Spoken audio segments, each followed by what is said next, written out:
Bihar DElEd entrance examination की तैयारी हेतु शिक्षक शिक्षा यूट्यूब चैनल पे मैं निरंजन कुमार आप सभी का एक बार फिर से बहुत बहुत स्वागत करता हूं। और आज के इस क्लास में हम लोग साइंस के अगले सेक्शन में बढ़ेंगे और आज का हमारा टॉपिक होगा बायोलॉजी से। और बायोलॉजी से कोशिका एक इम्पॉर्टेंट टॉपिक है और इससे एक या दो प्रश्न आपको देखने को मिल सकते हैं एग्जामिनेशन के अंदर। तो आइए बढ़ेंगे इस चैप्टर में कुछ महत्वपूर्ण प्रश्नों को। कुल 30 इम्पोर्टेंट क्वेश्चन को सिलेक्ट किया गया है कोशिका वाले चैप्टर से, जिससे आपको सारे इम्पोर्टेंट इन्फॉर्मेशन मिल जाएंगे और साथ ही इससे एक या दो सवाल निश्चित रूप से आपको देखने को मिलेंगे। तो ये सीबीटी मोड का इंटरफेस आपको दिख रहा है। आप जब कंप्यूटर पे एग्जामिनेशन देने के लिए बैठोगे तो इसी मोड में आपको एग्जामिनेशन देना होगा। ये क्वेश्चन पैलेट का इंटरफेस इस प्रकार का रहेगा। फुल डिटेल मैंने पहले क्लास में बताया है, जिसमें सीबीटी मोड के बारे में डिटेल से सारी जानकारी दी गई है। और यदि आपने अभी तक हमारा पहला क्लास नहीं देखा है साइंस पार्ट फर्स्ट का, तो आप उस क्लास को देख लें। उस क्लास में आपको इसकी डिटेल जानकारी मिल जाएगी कि किस प्रकार से आपको कंप्यूटर पे एग्जामिनेशन देना होगा। तो पहला सवाल लेंगे, कोशिका के वैज्ञानिक अध्ययन को क्या कहा जाता है? टैक्सोनॉमी, फिजियोलॉजी, हिस्टोलॉजी या फिर साइटोलॉजी। तो कोशिका के वैज्ञानिक अध्ययन को scientific study of cell is called cytology, cytology के नाम से जाना जाता है। और यहाँ पे चौथा ऑप्शन हमारा सही है। तो आपको करना है कि माउस से आपको इस चौथे ऑप्शन के सामने जो बटन है, इस बटन पर सिंपली आपको क्लिक करना होगा और ये ग्रीन हो जाएगा। इसके बाद सेव एंड नेक्स्ट बटन, इसको क्लिक करना होगा और ये क्वेश्चन का आंसर आपका फीड हो जाएगा, सेव हो जाएगा और आपके सामने दूसरा क्वेश्चन आ जाएगा। दूसरा क्वेश्चन हमारा है, हाइड्रोफाइट्स क्या होते हैं? तो हाइड्रोफाइट्स कहने का मतलब क्या है कि हाइड्रोफाइट्स जो है वो जलीय पौधे होते हैं। जलीय पौधे जो एक्वेटिक प्लांट्स होते हैं उनको हाइड्रोफाइट्स कहते हैं। बहुत सारे स्टूडेंट्स कमेंट कर रहे हैं कि सर क्या क्वेश्चन एक ही लैंग्वेज में रहेगा? नहीं, आपको स्क्रीन के इधर ऊपर में कोने में लैंग्वेज का ऑप्शन रहेगा। जैसे यहाँ आप हिंदी में क्वेश्चन देख रहे हैं तो वहाँ पे हिंदी लिखा हुआ रहेगा और ड्रॉप डाउन एरो रहेगा बगल में, जिस पे आप क्लिक करके लैंग्वेज को चेंज कर सकते हैं। आप चाहें तो यहाँ से ड्रॉप डाउन पे जब क्लिक करेंगे तो आपके सामने ऑप्शन आ जाएगा हिंदी का और इंग्लिश का भी। ठीक है, तो हिंदी और इंग्लिश दोनों में क्वेश्चन आपको देखने को मिलेंगे। आप लैंग्वेज वाले ड्रॉप डाउन बॉक्स पे क्लिक करने के बाद इसको चेंज कर सकते हैं, वहाँ पे चेंज हो जाएगा। ठीक है, तो जो सहूलियत आपको हो, जिस लैंग्वेज में आप देना चाहते हैं, हिंदी या इंग्लिश दो विकल्प रहेंगे, उनमें से आपको सेलेक्ट करना है। वहीं उर्दू के जो प्रश्न होंगे तो उर्दू में वो दिखेगा ऑब्वियसली। चलिए, इस प्रश्न को हम लोगों ने कर लिया, हाइड्रोफाइट्स जलीय पौधे कहलाते हैं। तो दूसरा ऑप्शन हमारा सही है। अब यहाँ दूसरे ऑप्शन पे क्लिक कर देना है और सेव एंड नेक्स्ट बटन पे क्लिक करके आगे बढ़ जाएंगे। आप यहाँ देख पा रहे हैं जो भी जलीय पौधे हैं, जैसे हाइड्रिला है, वोल्फिया है, लेमना है, ये सारे पौधे जो हैं ये सब हाइड्रोफाइट्स की श्रेणी में आते हैं। ठीक है, दीज आर ऑल हाइड्रोफाइट्स। चलिए आगे बढ़ेंगे। सर्वप्रथम कोशिका की खोज किसने की? तो कोशिका की खोज सबसे पहले रॉबर्ट हुक ने की थी। इन्होंने किसके ऊपर प्रयोग किया था? तो कॉर्क के एक पतले छिलके के ऊपर उन्होंने सबसे पहले कोशिका को देखा था। तो पहला ऑप्शन हमारा सही है। पहले ऑप्शन पे क्लिक करेंगे, सेव एंड नेक्स्ट बटन पे क्लिक करेंगे और आगे बढ़ेंगे। आप यहाँ देख रहे हैं ब्रिटिश वैज्ञानिक रॉबर्ट हुक ने 1665 ईस्वी में कोशिका की खोज की थी और ये उनकी किताब है माइक्रोग्राफिया। माइक्रोग्राफिया ये किताब जो है इन्हीं की रचना है, रॉबर्ट हुक की। मानव शरीर की सबसे बड़ी कोशिका कौन सी है? ऑप्शंस हैं तंत्रिका कोशिका, गुर्दे की कोशिका, यकृत या फिर पेशी कोशिका। तो आप लोगों ने क्लास 10 के एग्ज़ाम में, बोर्ड एग्ज़ाम में ये प्रश्न बहुत बार पूछा जा चुका है और आप लोगों ने इसको बनाया भी होगा। तंत्रिका कोशिका, याद आ गया होगा आप लोगों को इस फिगर को देखने के बाद। तंत्रिका कोशिका is the longest cell of our body. तो तंत्रिका कोशिका सबसे बड़ी कोशिका है हमारे शरीर की। सबसे छोटा एक कोशिकीय जीव कौन सा है? तो सबसे छोटा एक कोशिकीय जीव माइक्रोप्लाज्मा कहलाता है। चौथा ऑप्शन सही है हमारा। चौथे ऑप्शन पे क्लिक करके सेव एंड नेक्स्ट बटन पे क्लिक करना है। सेव एंड नेक्स्ट बटन पे क्लिक करना नहीं भूलिएगा, नहीं तो आपका आंसर फिर सबमिट नहीं हो पाएगा। अगला प्रश्न है, आत्महत्या की थैली कौन सी कहलाती है? लवक, लाइसोसोम, रिक्तिका या फिर राइबोसोम? और ये काफ़ी इम्पोर्टेंट क्वेश्चन है, ठीक है। आत्महत्या की थैली, और आप सभी लोगों को ये पता भी होगा क्योंकि ये बोर्ड एग्जाम में लगभग हर साल ये प्रश्न पूछा ही जाता है। आत्महत्या की थैली, लाइसोसोम को आत्महत्या की थैली कहते हैं। तो दूसरा ऑप्शन हमारा सही है। दूसरे ऑप्शन पे क्लिक करके सेव एंड नेक्स्ट बटन पे क्लिक कर देना है। अगला प्रश्न लेंगे, पादप कोशिका का रसोई घर क्या कहलाता है? पादप कोशिका, यहाँ पे पादप कोशिका की बात हो रही है। अगर पौधे का रसोई घर पूछेगा तो पौधे का रसोई घर पत्तियाँ होती हैं, है ना। पत्तियाँ ये पौधों की रसोई घर होती हैं। जबकि पादप कोशिका यानी कि जो प्लांट सेल है, तो उस कोशिका का रसोई घर कौन सा होता है? लाइसोसोम, राइबोसोम, हरित लवक या फिर बर्नी लवक? तो ये हरित लवक यहाँ पे सही होगा। और हरित लवक को हम लोग किस नाम से जानते हैं? हरित लवक को हम लोग क्लोरोफिल के नाम से भी जानते हैं। तो इंग्लिश में ऑप्शन रहेगा क्लोरोफिल, है ना, क्लोरोफिल। तो ये क्लोरोफिल का माइक्रोस्कोप से देखा हुआ चित्र है। पत्तियों में इस प्रकार से क्लोरोफिल की रचना होती है जो भोजन का निर्माण करते हैं। पादप कोशिका की सबसे बाहरी आवरण को क्या कहते हैं? आप लोगों ने पादप कोशिका का चित्र देखा है। पादप कोशिका के सबसे बाहरी आवरण को आप यहाँ पे देख पा रहे हैं। ये पादप कोशिका का चित्र है। और इस पादप कोशिका में जो सबसे बाहरी, सबसे आउटर सरफेस जो है वो कोशिका भित्ति कहलाती है। क्या कहलाती है? कोशिका भित्ति कहलाती है।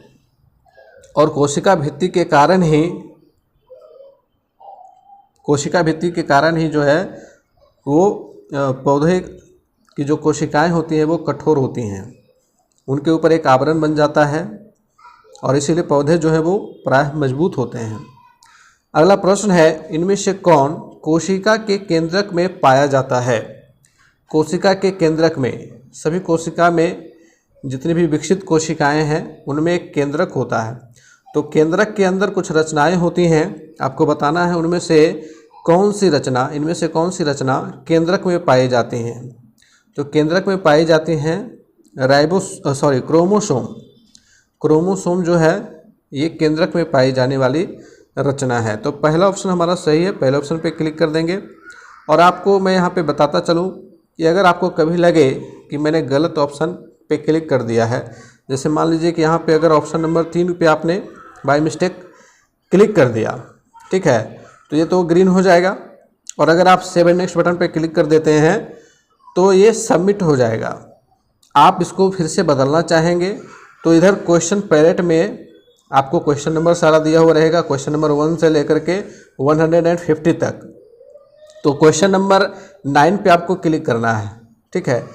जैसे कि क्वेश्चन नंबर 9 में ये प्रश्न है, तो क्वेश्चन नंबर 9 पे आप क्लिक करेंगे तो ये प्रश्न आपके सामने फिर से खुल जाएगा। और आप यहाँ पे देखेंगे कि मैंने बाय मिस्टेक क्या कर दिया था, तीसरे ऑप्शन पे क्लिक कर दिया था, जबकि होना चाहिए था पहला। तो आप यहाँ पे सिंपली क्या करेंगे कि पहले ऑप्शन पे क्लिक करेंगे या फिर क्लियर बटन पे आप क्लिक करेंगे तो ऑप्शन जो है वो मिट जाएगा, क्लियर हो जाएगा। और इसके बाद आप दोबारा पहले ऑप्शन पे क्लिक कर देंगे और उसके बाद सेव एंड नेक्स्ट बटन पे क्लिक करेंगे तो आपका पहला ऑप्शन सही हो जाएगा। इस प्रकार से आप अपनी गलतियों को सुधार सकते हैं, जबकि ऑफलाइन मोड में इस तरह की कोई सुविधा नहीं थी। चलिए बढ़ेंगे, अगले सवाल को लेंगे। यहाँ पे आप क्रोमोसोम का चित्र देख पा रहे हैं, ये क्रोमोसोम के चित्र हैं। इनमें से कौन प्रोटीन निर्माण का केंद्र है? प्रोटीन निर्माण का केंद्र कौन सा कहलाता है? माइटोकॉन्ड्रिया, क्लोरोप्लास्ट, राइबोसोम या फिर लाइसोसोम? तो प्रोटीन का निर्माण केंद्र राइबोसोम्स होते हैं। आप लोगों को याद रखना है, राइबोसोम्स प्रोटीन निर्माण के केंद्र होते हैं। तीसरे ऑप्शन सही है, तीसरे ऑप्शन पे क्लिक कर देंगे, सेव एंड नेक्स्ट बटन पे क्लिक करेंगे। चलिए अगला सवाल लेंगे। उससे पहले अगर आपको हमारे क्लासेस अच्छे लग रहे हैं तो लाइक कर देंगे, अपने अधिक से अधिक साथियों तक शेयर कर देंगे, और चैनल पर नए हैं तो सब्सक्राइब कर लेंगे ताकि हमारे आने वाले सारे क्लासेस का नोटिफिकेशन आपको मिल सके और आप इसका ज़्यादा से ज़्यादा बेनिफिट ले सकें। अगला प्रश्न लेते हैं, पादप कोशिका का कौन सा भाग निर्जीव होता है? पादप कोशिका में, प्लांट सेल में कौन सा जो पार्ट है वो निर्जीव होता है? तो कोशिका भित्ति, ये पहला ऑप्शन ही सही है। कोशिका भित्ति निर्जीव होती है, इसमें जीवन नहीं होता है। ठीक है, पहला ऑप्शन पे क्लिक कर देंगे और 7 बटन पे क्लिक करेंगे, आगे बढ़ेंगे। पौधे की लंबाई में वृद्धि किस ऊतक की क्रियाशीलता के कारण होती है? अब देखिए, पौधों में कुछ ऊतक पाए जाते हैं जैसे शीर्षस्थ विभज्योतक, पार्श्व विभज्योतक, अंतर्विष्ट विभज्योतक, संवहन ऊतक। इनमें से पौधे की लंबाई में वृद्धि करने में कौन सहायक हैं? तो पहला जो है शीर्षस्थ विभज्योतक, जो पौधे के शीर्ष भाग में पाया जाता है, जो पौधे की लंबाई करने में सहायक होता है। तो पहला ऑप्शन हमारा सही है, पहले ऑप्शन पे क्लिक करके आगे बढ़ना है। आप यहाँ देख पा रहे हैं इस प्रकार से एक पौधे की संरचना अगर हम डायग्राम बनाते हैं तो सबसे उसका जो शीर्ष का भाग है, सबसे आगे का भाग है, यही भाग शीर्षस्थ विभज्योतक का भाग होता है और इस भाग के कारण ही पौधे की लंबाई बढ़ती है। यह टहनियों में भी पाई जाती हैं, जितनी भी शाखाएं पौधे से निकलती हैं सब में ये पाई जाती हैं। ठीक है, चलिए अब आगे बढ़ेंगे, अगला सवाल लेंगे। पौधों में जड़ और तने की मोटाई किस ऊतक के कारण बढ़ती है? तो जड़ और तने की मोटाई किस ऊतक के कारण बढ़ती है ये आपको बताना है। अब देखिए, ऐसा ही सवाल मिलता जुलता हो सकता है कि जड़ और तने में कौन सा ऊतक पाया जाता है, तो वो क्वेश्चन अलग हो जाएगा लेकिन मिलता जुलता रहेगा। ये है कि पौधे में जड़ और तने की मोटाई किस ऊतक के कारण बढ़ती है। ठीक है, तो कैम्बियम ऊतकों के कारण पौधे की जड़ और तने मोटे होते हैं। ठीक है, जबकि जड़ और तने में पाया जाने वाला ऊतक संवहन ऊतक होता है। ठीक है, तो यहाँ पे आप याद रखेंगे कैम्बियम ऊतकों के कारण। कैम्बियम ऊतक किसको कहते हैं? तो कैम्बियम, ये जो पार्श्व विभज्योतक आप देख रहे हैं इन्हीं को कैम्बियम ऊतक कहते हैं, जो पौधे के किनारे किनारे में होता है, जो धीरे धीरे जैसे जैसे पौधा बड़ा होता है वे छाल का निर्माण करते हैं, कैम्बियम ऊतक ही, और पौधे मोटे होते जाते हैं। चलिए आगे बढ़ेंगे। जिस मृदुतक की कोशिकाओं में हरित लवक पाया जाता है उसे क्या कहते हैं? हरित लवक जिसको क्लोरोप्लास्ट कहा जाता है, तो क्लोरोप्लास्ट कहाँ पाया जाता है? क्लोरेन काइमा में पाया जाता है। कहाँ पाया जाता है? क्लोरेन काइमा में। दूसरा ऑप्शन हमारा सही है। दूसरे ऑप्शन पे क्लिक करके सेव एंड नेक्स्ट बटन पे क्लिक कर दीजिएगा। अगला प्रश्न आपके सामने आ जाएगा, पौधों में संवहन ऊतक कौन से हैं? तो पौधों में संवहन ऊतक, इसकी चर्चा हम लोगों ने पहले की है। पौधे में संवहन ऊतक का काम क्या है? संवहन ऊतक, संवहन की अंग्रेजी अगर हम लोग करें तो इसको ट्रांसपोर्टेशन कह सकते हैं। क्या कह सकते हैं? ट्रांसपोर्टेशन। और ट्रांसपोर्ट का मतलब क्या होता है? एक स्थान से दूसरे स्थान तक सामान को ले जाना, ढोना। तो ये जो काम है संवहन ऊतक करते हैं पौधे के अंदर, और मुख्य रूप से जल का संवहन होता है और भोजन का। जल पौधे जो हैं वो जड़ से अवशोषित करते हैं और भोजन पत्तियों में बनता है। ठीक है, अब यहाँ पे सवाल है कि जल जाइलम के द्वारा और भोजन फ्लोएम के द्वारा पौधे में एक स्थान से दूसरे स्थान तक हस्तांतरित होता है, मतलब ले जाया जाता है, ट्रांसपोर्टेशन होता है। तो संवहन ऊतक ये दोनों हैं, जाइलम और फ्लोएम। तो यहाँ पे चौथा ऑप्शन हमारा सही होगा, 1 एवं 3 दोनों। चौथे ऑप्शन पे क्लिक कर देंगे, सेव एंड नेक्स्ट बटन पे क्लिक करेंगे और आगे बढ़ेंगे। आप यहाँ पे देख पा रहे हैं जाइलम और फ्लोएम। इस चित्र को थोड़ा सा और बड़ा कर देते हैं, आप इसका स्क्रीनशॉट ले सकते हैं। आइए अगला सवाल लेते हैं, निम्न में से कौन सी सबसे बड़ी ज्ञात कोशिका है? तो सबसे बड़ी ज्ञात कोशिका शुतुरमुर्ग का अंडा है। शुतुरमुर्ग का अंडा, यहाँ पे चौथा ऑप्शन सही है। चौथे ऑप्शन पे क्लिक करके सेव एंड नेक्स्ट बटन पे क्लिक करना है, आगे बढ़ना है। आप यहाँ पे देख पा रहे हैं शुतुरमुर्ग का अंडा, और अंडा जो है वो एक कोशिका ही होती है, और शुतुरमुर्ग का अंडा सबसे बड़ा होता है। अगला प्रश्न है, प्रोकैरियोटिक कोशिका में निम्न में से कौन सा नहीं होता है? राइबोसोम, कोशिका झिल्ली, नाभिक या केंद्रक या फिर डीएनए। तो प्रोकैरियोटिक कोशिकाएं जो अविकसित कोशिकाएं होती हैं उनमें नाभिक या केंद्रक नहीं पाए जाते हैं। तो तीसरा ऑप्शन हमारा सही है। तीसरे ऑप्शन पे क्लिक करके आगे बढ़िएगा। नाभिक और केंद्रक इसमें नहीं पाए जाते हैं। चलिए अगला सवाल लेंगे। यूकैरियोटिक कोशिकाओं में आरएनए का संश्लेषण किसमें होता है? Mitochondria, centrioles, ribosomes, nucleus. तो देखिए यूकैरियोटिक कोशिकाओं में आरएनए का संश्लेषण जो है वो न्यूक्लियस में होता है। कहाँ होता है? न्यूक्लियस में होता है। निम्न में से पादप कोशिकाओं का कौन सा भाग चयनात्मक पारगम्य होता है? चयनात्मक पारगम्य का मतलब क्या होता है? तो चयनात्मक पारगम्य को समझने के लिए आपको एक सिंपल सा उदाहरण मैं दे रहा हूँ। आपने देखा होगा कि जब एक किशमिश के दाने को पानी में कुछ देर फूलने के लिए रखा जाता है तो किशमिश का दाना जो सिकुड़ा हुआ रहता है वो फूल जाता है। ऐसा क्यों होता है? क्योंकि किशमिश के ऊपर की जो आवरण है वो चयनात्मक पारगम्य होने के कारण वह अपने में से पानी को अंदर जाने का परमिशन दे देता है, और जब पानी इसके अंदर जाता है तो किशमिश का दाना फूला फूला सा हो जाता है। तो चयनात्मक पारगम्य का मतलब आपने समझ लिया। अब आपको बताना है कि पादप कोशिकाओं का कौन सा भाग चयनात्मक पारगम्य होता है? तो वह है कोशिका झिल्ली। क्या है? कोशिका झिल्ली।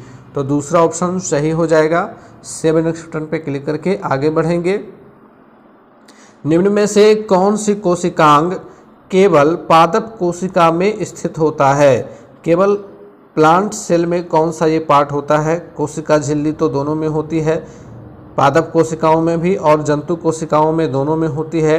कोशिका भित्ति ये सही ऑप्शन है। कोशिका भित्ति ही केवल पादप कोशिका में पाई जाती है, ये जंतु कोशिका में नहीं पाई जाती है। जंतु कोशिका में नहीं पाई जाती है। ठीक है, याद रखेंगे, जंतु कोशिका में नहीं पाई जाती है कोशिका भित्ति। कोशिका भित्ति के कारण ही पौधों का आवरण जो वो कठोर होता है। आप यहाँ पे चित्र में देख पाएंगे, ये एक तरफ पादप कोशिका है और एक तरफ जंतु कोशिका है। जंतु कोशिका के सबसे जो बाहरी आवरण है, यह बाहरी आवरण कोशिका झिल्ली है, और यहाँ सबसे बाहरी आवरण जो है वो कोशिका भित्ति है। ठीक है, कोशिका भित्ति एक बाहरी परत होती है और यह निर्जीव भी होती है। चलिए अगला सवाल लेंगे। उससे पहले अगर आपको हमारा यह क्लास पसंद आ रहा है तो लाइक कर देंगे, अपने अधिक से अधिक साथियों तक शेयर कर देंगे, व्हाट्सएप ग्रुप, फेसबुक, जहाँ भी आप शेयर करना चाहते हैं, और चैनल पर नए तो सब्सक्राइब कर लेंगे। चलिए अब अगला सवाल लेंगे। निम्न में से किसे जीवन का भौतिक आधार माना जाता है? तो जीवन का भौतिक आधार जीव द्रव्य को माना जाता है जो कि कोशिकाओं में पाया जाता है। तो चौथा ऑप्शन सही है। चौथे ऑप्शन पे क्लिक करके 7 नेक्स्ट बटन पे क्लिक करना है, आगे बढ़ना है। अंतःप्रद्रव्य जालिका की सतह पर किसकी उपस्थिति के कारण वह खुरदुरी होती है? ये प्रश्न भी आप लोगों ने देखा होगा बोर्ड एग्जामिनेशन के अंदर। तो ये राइबोसोम के कारण खुरदुरी होती है। चौथा ऑप्शन सही है। चौथे ऑप्शन पे क्लिक करेंगे, 7 नेक्स्ट बटन पे क्लिक करके आगे बढ़ेंगे। डैश वह कोशिकांग है जिसमें श्वसन और ऊर्जा उत्पादन के जैसी जैव रासायनिक प्रक्रियाएं होती हैं। ये काफ़ी महत्वपूर्ण क्वेश्चन है, आप इसको बिल्कुल ध्यान में रखेंगे। श्वसन और ऊर्जा का उत्पादन किस कोशिकांग में होता है? तो यहाँ पे सही ऑप्शन है माइटोकॉन्ड्रिया। ठीक है, mitochondria. Mitochondria is the right option. आप यहाँ पे देख पाएंगे माइटोकॉन्ड्रिया का ये फिगर है, माइक्रोस्कोपिक फिगर। और माइटोकॉन्ड्रिया को कोशिका का ऊर्जा गृह भी कहा जाता है। कोशिका का ऊर्जा गृह, पावर हाउस भी इसको कहते हैं माइटोकॉन्ड्रिया को। ठीक है, इसी में जितनी भी ऊर्जा है वो संचित होती है, ऊर्जा का निर्माण होता है जो एटीपी में समझा जाता है। चलिए अब आगे बढ़ेंगे। प्रकाश संश्लेषण की प्रक्रिया वनस्पति कोशिका में स्थित किस कोशिकांग में होता है? राइबोसोम, क्लोरोप्लास्ट, न्यूक्लियस या फिर माइटोकॉन्ड्रिया।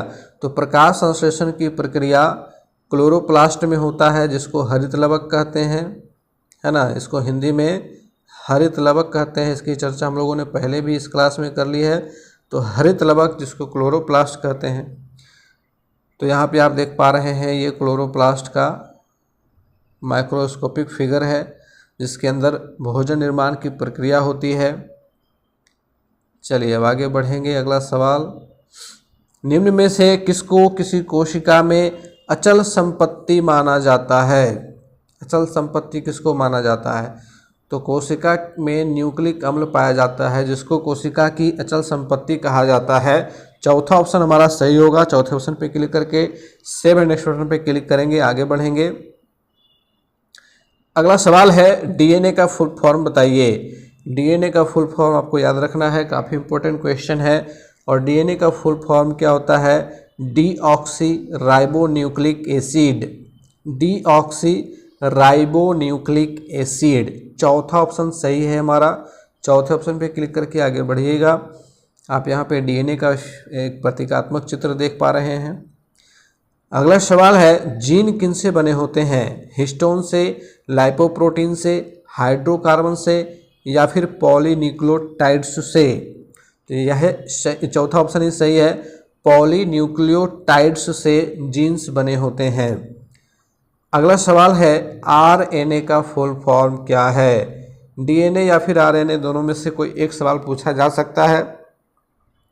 आरएनए का फुल फॉर्म क्या होता है? Ribonucleic acid. क्या होता है? Ribonucleic acid. ठीक है, दूसरा ऑप्शन सही है हमारा।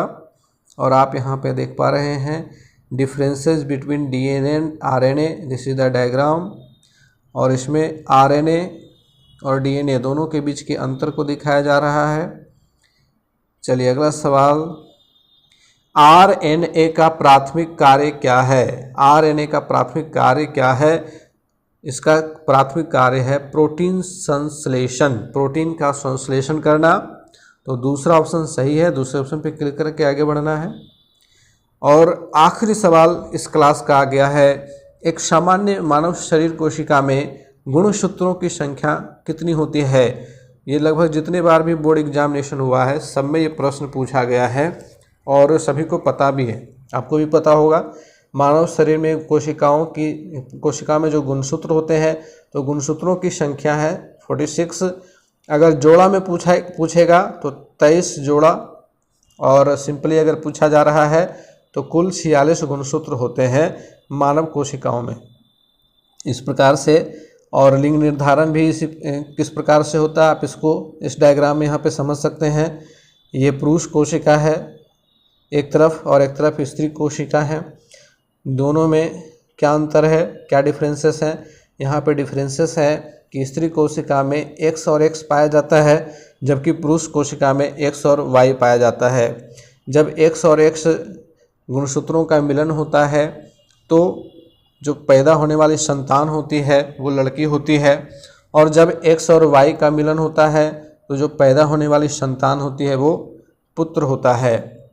तो इस प्रकार से आज के इस क्लास में कोशिका वाले अध्याय से 30 महत्वपूर्ण सवालों को समझ में आ गया होगा आप लोगों को, और एक काफ़ी इम्पोर्टेंट जितने भी क्वेश्चंस थे उनको सिलेक्ट किया गया है और उम्मीद है कि इन्हीं में से सवाल आ जाने चाहिए, एक या दो। तो मिलते हैं फिर से अगले क्लास में, तब तक के लिए गुड बाय, टेक केयर।